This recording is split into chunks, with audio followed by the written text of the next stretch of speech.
CP ராதாகிருஷ்ணனுடைய அறிவிப்பு அதை எப்படி பார்க்குறீங்கன்னு சொல்லுங்க. இது தேர்தலையும் மையப்படுத்தி, தமிழ்நாடு சட்டமன்ற தேர்தலையும் மையப்படுத்தி அறிவிக்கப்பட்டிருக்கக்கூடிய ஒரு தந்திரமான, அரசியல் தந்திரமான அறிவிப்பா அப்படிங்கிற கேள்வியையும் உங்ககிட்ட நான் முன்வைக்க விரும்புகிறேன். ரொம்ப நன்றி. எல்லோருக்கும் என்னுடைய வணக்கம். வணக்கம். முதல்ல திரு சிபி ராதாகிருஷ்ணன் அவர்களை பற்றி பேசணும்னா ஒரு ரொம்ப அருமையான மனுஷன் சார் அவர். ஏன்றால் நான் பிஜேபியில் இருக்கும்பொழுது ஒரு நேரத்தில் அவர் தலைவராக இருந்தவர், கட்சியினுடைய தலைவராக, தமிழ்நாட்டு தலைவராக இருந்தவர்.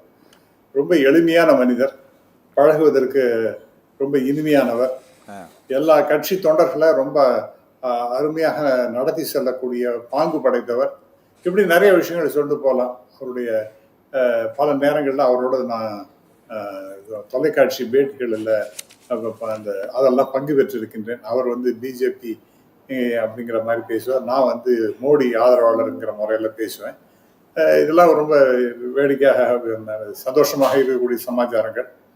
அவருக்கு தனிப்பட்ட முறையில் என் மீது நல்ல மரியாதையும் அன்பும் உண்டு அப்படிங்கிறது நான் முதல்ல சொல்ல விரும்புகிறேன்.